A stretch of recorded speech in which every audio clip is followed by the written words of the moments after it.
খাওয়া দাওয়া তো হলো, তাহলে এবার মেয়েকে ডাকি। না না, মেয়ে ডাকতে হবে না, মেয়ে আমার আগে থেকেই পছন্দ।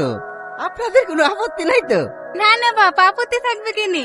এই তো আমাদের সৌভাগ্য, তোমার মতো ছেলে আমার জামাই হবে। এর থেকে আনন্দের কিছু হতে পারে? তাহলে বিয়ের ডেটটা পাকা করুন। কিন্তু বাপ, আমি যে তোমায় কিছু দিতে পারবো না। তোবা, আপনি কেন টাকা দিতে যাবেন মা? আপনার মেয়েকে আমি 10 লাখ টাকা দিয়ে বিয়ে করে নিয়ে যাবো। হ্যাঁ, তাই নাকি?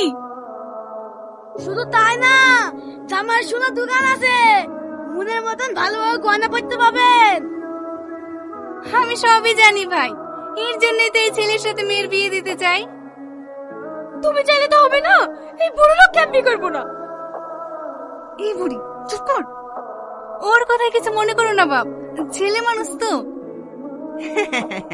ওর কথাই কি মনে করবো, ও যা বলে বলুক, আমার বিটা হইলেই হইল। এই বড় কুশনি, তুই আমাকে বিয়ে করবি? বের বাড়ি থেকে, তাহলে ঘাট ধাক্কা দিয়ে বাড়ি থেকে বের করে দেবো। কি? তুই সম্মানীয় ব্যক্তিকে ঘাট ধাক্কা দিয়ে বের করে দেবে বলছিস?